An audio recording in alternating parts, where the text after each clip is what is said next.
Game test natin itong Tekken 5 sa ating Android phone using A3X62 emulator. So wala muna tayong camera for today since wala akong place ngayon saan ako magre-record. So okay, let's go. Open natin itong larong Tekken 5. Check natin itong game na to if working ba talaga sa ating low-end smartphone. Itong gamit ko is Redmi Note 10 na may chipset na Snapdragon 678 and Adreno 612. So medyo low-end phone na to sa ngayon. Okay, let's start. Then clean boot natin siya, guys.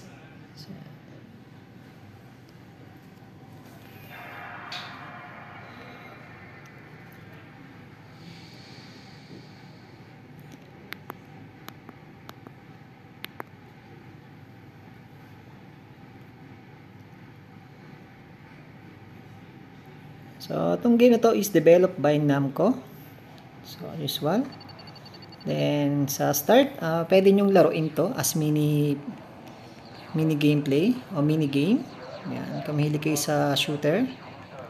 Or kung gusto nyo, start button nyo na lang para mag-proceed tayo din sa laro. Sa upper right, makikita nyo yung ating FPS counter with speed and resolution. So, naka times 1 lang tayo. Ito yung opening cutscene ng Tekken 5.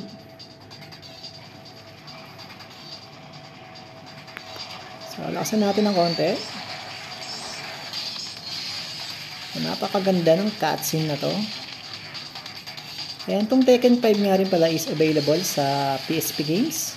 Pero syempre, pagdating sa texture, mas maganda rito sa PS2.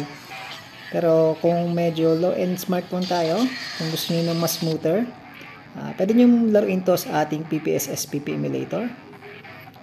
Sa ating Android phone syempre. Pero kung kaya ng phone nyo, gusto ko subukan itong PS2 version. So, skipin natin itong cutscene. Then, syempre, dito lang tayo sa easy lang tayo. Sige, medium. Pahirapan natin yung sarili natin. Then, dito lang tayo sa arcade battle. Okay, arcade battle. So, from Tekken 4, marami nang nadagdag na character dito. So, yan. So, as you can see, smooth pa naman. So, inahan ko lang ng konti. Pili tayo. Siyempre, yung pinaka character na kayang-kaya ko o familiar ko sa moveset, si Asuka.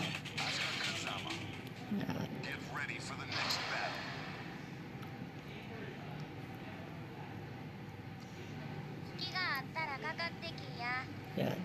So guys, sa times 1 lang tayo ha. Sa next video papakita ko sa yung settings. Okay, let's go. You know, kahit pa paano smooth pa rin sa phone ko. Sa mga naka higher smartphone dyan, sigurado ako smooth to.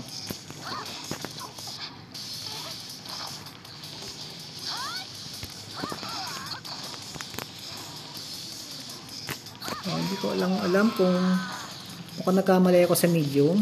So, kahit yung replay, smooth.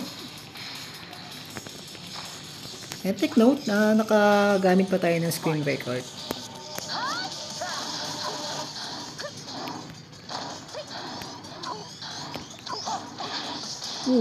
Grabe naman yun. Kala mo di medium yung kalaban.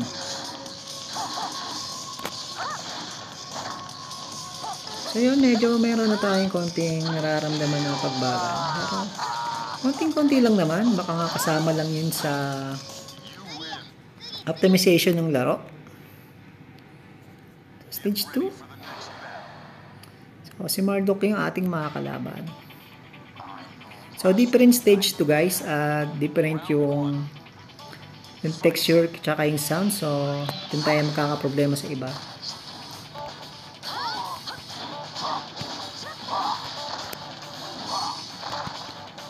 Yun, nakachamba.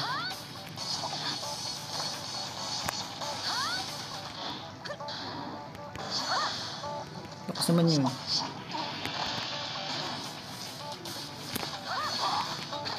Uy, sayang, patay na. Yan, so far, okay naman.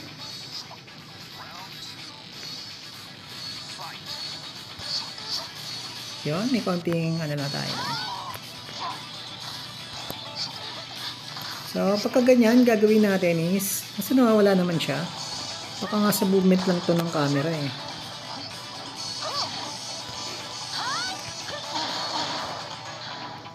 Pero ang gagawin nyo lang is, ganito lang. Ayan, na tayo sa graphics as a system, mababa nyo lang itong konti ito. Ayan. Tingnan natin kung working. Baka nga lang sa screen record ko. So, magbaba na rin tayo ng ano.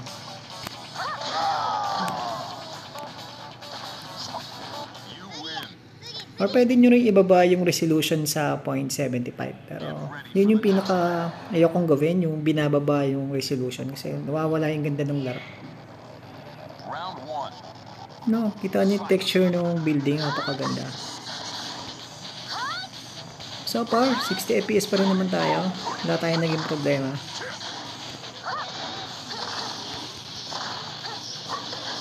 Yan lang.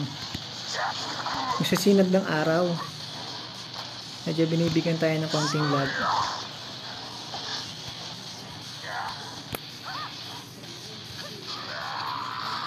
Pero sigurado ko due lang rin to sa ating screen as on-screen record. Siyempre, habang mababa yung RAM natin. So yung RAM ko lang is 6 GB. Tapos all chipset. So medyo nahihirapan talaga.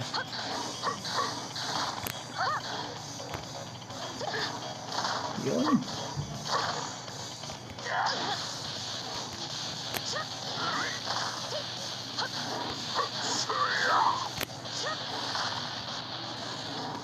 Yun pa, isa pa. Yun. So, maswerte tayo. Nananalo tayo ngayon. So, si Warang naman ang ating kalabanin.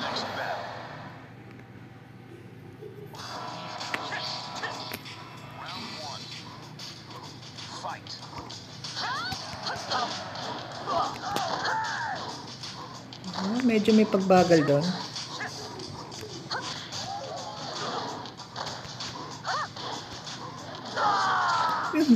Chamba. So, ganun guys, medyo pagbagal.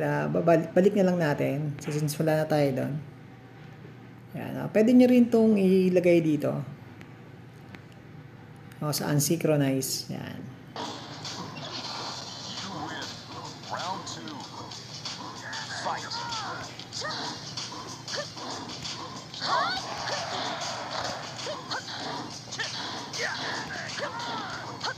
So, pansin ko nga mas smooth pa itong Tekken 5 kaysa sa Tekken 4. Kuha ka pa na combo mo.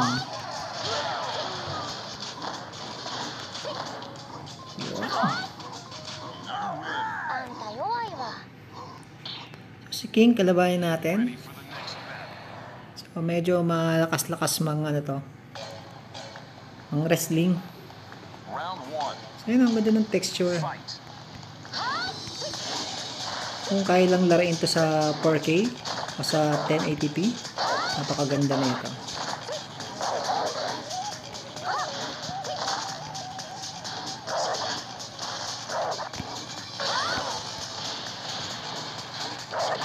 Yun o.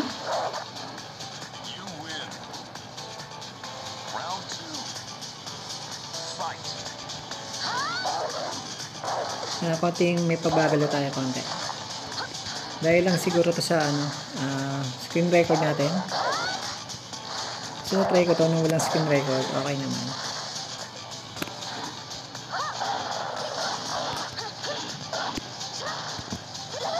Yun lang, hindi ko natuloy yung combo ko.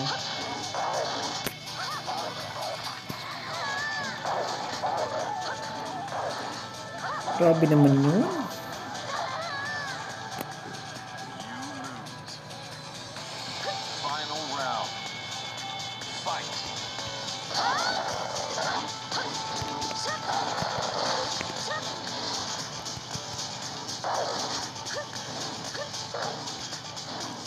Sounds minsan, magkakaroon ng diferensya. Uli. Naku. Naku po. Naku po. Yun. Muntikan pa.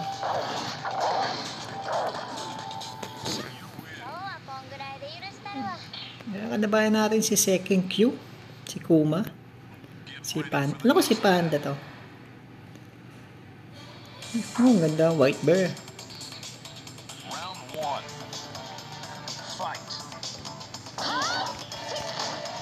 Baka nga sa texture. Pero sure ako pag walang skin record, okay to.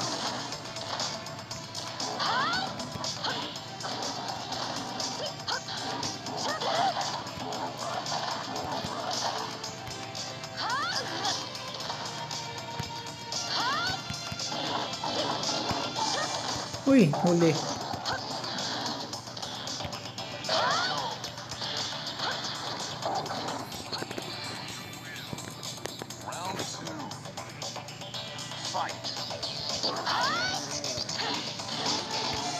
Mga gusto mong laro ng PSP o PS2 games yung Android phone. So kung di nyo pa alam, panoorin nyo lang yung mga video tutorial ko. And syempre, hit nyo na rin yung like button and subscribe na sa aking channel kung mahilig ka sa mga ganitong klaseng gaming sa Android, especially retro gaming and emulation. So nga dito na lang guys. Thank you so much for watching. See you in my next video. Bye bye! Ngayon talo na ako.